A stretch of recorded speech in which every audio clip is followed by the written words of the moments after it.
नमस्कार. संपूर्ण माझी यूट्यूब फॅमिली, सर्व माझी ऑडियन्स आणि संपूर्ण माझी सोशल मीडिया फॅमिली आणि सगळे माझे शेतकरी बंधू, आपणा सर्वांचे खूप खूप मनापासून स्वागत आहे.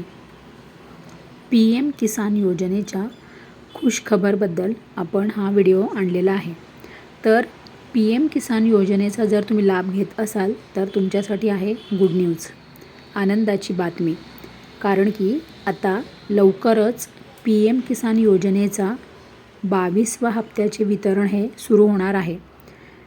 तर काय आहे वितरणाची तारीख आणि PM किसान योजनेचा हप्ता तुमच्या बँकेत किती तारखेला, किती वाजता DBT होणार आहे, हे सर्व महत्त्वाचे अपडेट आपण या व्हिडिओमध्ये जाणून घेणार आहोत.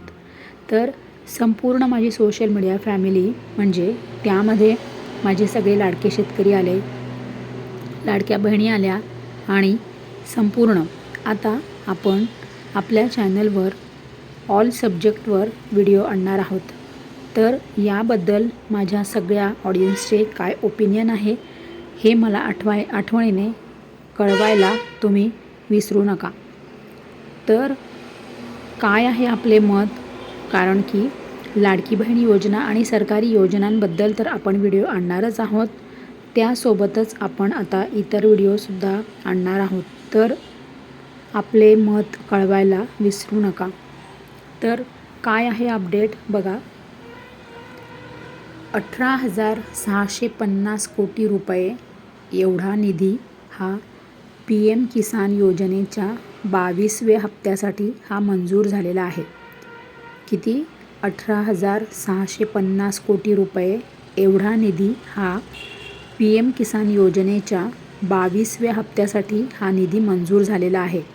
आणि शेतकरी बंधूंना 13 मार्च 2026 रोजी संध्याकाळी 5 वाजता वितरणाला सुरुवात होणार आहे. 13 मार्चला संध्याकाळी 5 वाजता वितरण सुरू होईल. तर तुम्ही तुमचे बँक खाते सगळे अपडेट करून ठेवा, चेक करा.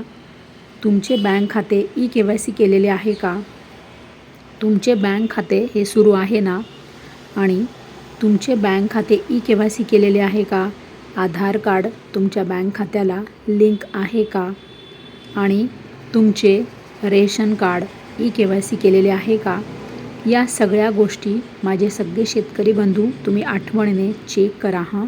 कारण की हे तुमचं सगळं जर KYC कंप्लीट असेल, पूर्ण असेल, तरच तुम्हाला सर्व नियमित हप्ते मिळतील.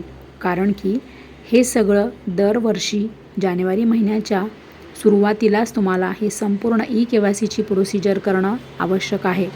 म्हणजे bank KYC, ration card KYC आणि आधार कार्ड KYC हे सगळं तुम्हाला KYC हे अपडेट ठेवणे आवश्यक आहे. त्यामुळे जर नसेल तुमची KYC पूर्ण झालेली तर लवकरात लवकर KYC पूर्ण करून घ्या. कारण की आज 9 तारीख आहे, 13 तारखेपासून हप्ते सुरू होणार आहे तुमचे. तो त्याच्या आधी तुमचं संपूर्ण KYC पूर्ण होईल.